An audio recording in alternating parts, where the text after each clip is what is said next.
পরম পরম পূজ্যপাদ ও শ্রী শ্রী বরদা শ্রীচরণে আমার ভক্তিপূর্ণ প্রণাম জানাই। পরম পূজ্যপাদ ও আচার্যদেবের শ্রীচরণে আমার ভক্তিপূর্ণ প্রণাম জানাই। উপস্থিত ঋত্বিক দেবতাগণ, শ্রী ঠাকুরের পবিত্র পাঞ্জাধারী কর্মীগণ, দাদা এবং মায়েদের সকলকে জানাই জয় গুরু। আজকে বিকাশ চন্দ্র কর্মকর্তার বাড়িতে সৎসঙ্গে এত ভিড়, সবাই তাকে ভালোবাসেন, এই জন্য এটা বোঝা যায় যে তিনি মানে সবার কত প্রিয় ছিলেন। বিকাশদার সম্বন্ধে আমি দুটো কথা বলবো আজকে। আমি এখানে এই কলকাতায় 2012-তে এসেছিলাম। 2012-তে আসার পর আমি কেউকেই চিনতাম না, অনেক কম লোককেই চিনতাম। আমি যখন শ্রী ঠাকুরের পাঞ্জা পেয়েছি তখন তারপরে বিকাশদাই আমাকে সবার সাথে পরিচয় করিয়েছিলেন। সব জায়গায় নিয়ে যেতেন, সব জায়গায় পরিচয় করাতেন, ওনার সঙ্গে সব জায়গায় ঘুরতাম। ওনার একটু অসুবিধা ছিল, একটু হাঁটতে অসুবিধা হতো। আমার কাছে বাইক ছিল, বাইকে উনি সব জায়গায় যেতেন, ওনার সঙ্গে সব জায়গায় থাকতেন। একটা নিষ্কপট সরল মানুষ ছিলেন উনি। ওনার মনের মধ্যে কোনো রকমের কটু ভাব ছিল না, এটা আমি নিজে অনুভব করেছি। উনি বর্ণাশ্রমকে খুব মানতেন। কয়েকটা কথা যেগুলো আমার খুবই মনে হয়, যেরকম আমার বাড়িতে ছোট ছোট জিনিসগুলো, এগুলো মানুষ লক্ষ্য করে না। কিন্তু আমার বাড়িতে উনি যখনও আসতেন, কিছু খেলে উনি প্লেট কাপটা নিজে ধুয়ে যেতেন। আমার খুবই লজ্জা লাগতো, কিন্তু উনি এই বর্ণাশ্রমকে মানেন বলে এই জিনিসগুলো করতেন। আর এই জিনিসটা ওনার থেকে আমি শিখেছি। আমিও যখন কোনো জায়গায় যাই, আমিও মনে করি ওই লোকের বাড়িতে আমার এটুকু ফেলে যাওয়া উচিত না, আমি নিজেও করি। তো এই অনেকগুলো জিনিস তার থেকে শেখার ছিল। খুব সরল টাইপের লোক ছিলেন। তার মধ্যে আমাদের সৎসঙ্গ জগতেও অনেক পলিটিক্স আছে, আমি এটা অনুভব করি। তার মধ্যে কোনো পলিটিক্স ছিল না। সব জায়গায় উনি নির্বাদ যেতেন, সবাই সঙ্গে মিলামিশি করতেন। এইটা খুব সরল ভাব একটা ওনার মধ্যে ছিল, এই জন্য আমার খুব ভালো লাগতো ওনাকে। আমি অনেক জায়গায় দূরে দূরে গেছি ওনার সঙ্গে, উনি প্রোগ্রাম করতেন। কেউ বিনন্দা কালকে অমুক জায়গায় যাবো, আমি সঙ্গে সঙ্গে রেডি হয়ে যেতাম, রেডি হয়ে আমি ওনার সঙ্গে যেতাম।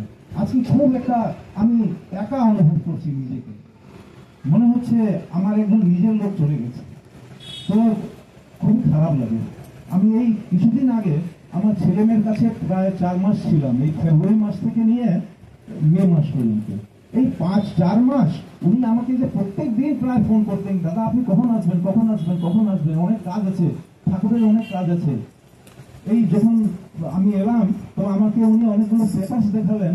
এই দক্ষিণ 24 পরগনার কতগুলো মানুষ যারা আছে তাদের কাছে যেতে হবে, ওই পেপার দেখালেন। আর উনি একটা প্রোগ্রাম করে রাখলেন কি অন্য জায়গায় আমরা যাবো। কয়েক জায়গায় আমরা গেছিও, আসার পরে প্রায় 10-12 দিন গেছি। তারপরে আমি অসুস্থ হয়ে পড়লাম, আমার খুব জ্বর হয়ে গেল, সর্দি কাশি হলো, আর সারতে সারতে প্রায় 15 দিন লাগলো।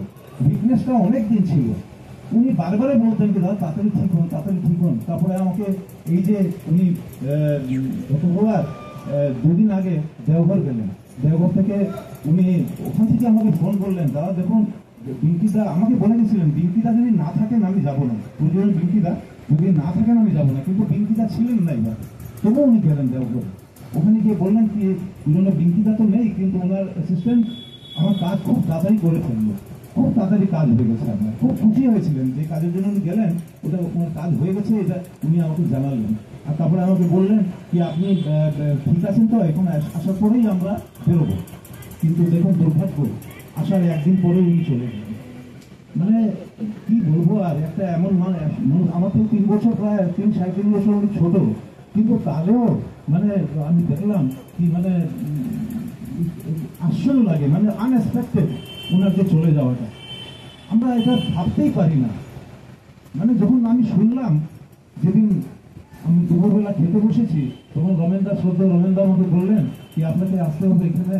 আমাকে আগে বিশেষজ্ঞ ফোন করেছিলেন, কিন্তু আমার শরীরটা খুবই খারাপ ছিল, এই জন্য উনি আমাকে জানান নাই। উনি আমাকে জিজ্ঞেস করে বললেন আপনার শরীর কেমন। আমি বললাম কি আমার শরীর একটু ভালো না। তো বললেন ঠিক আছে আপনি সাবধানে থাকবেন, বিকাশদার হার্ট অ্যাটাক হয়েছে, শুধু এইটুকু বলে বিশেষজ্ঞ ছেড়ে আমি যেন না আসি। মানে ওনার ভাবছিল আমি অসুস্থ এই জন্য। কিন্তু রমেনদা বললেন, না দাদা, আপনাকে না বললে হয় না, আপনাকে বলছি। এরকম উনি চলে গেছেন, কিন্তু আমি সঙ্গে সঙ্গে এলাম। মানে কি বলবো আপনাকে, এটা আমি ভাবতেই পারি না। উনি যে এইভাবে চলে যাবেন আমাদের ছেড়ে, খুবই মানে খারাপ লাগে।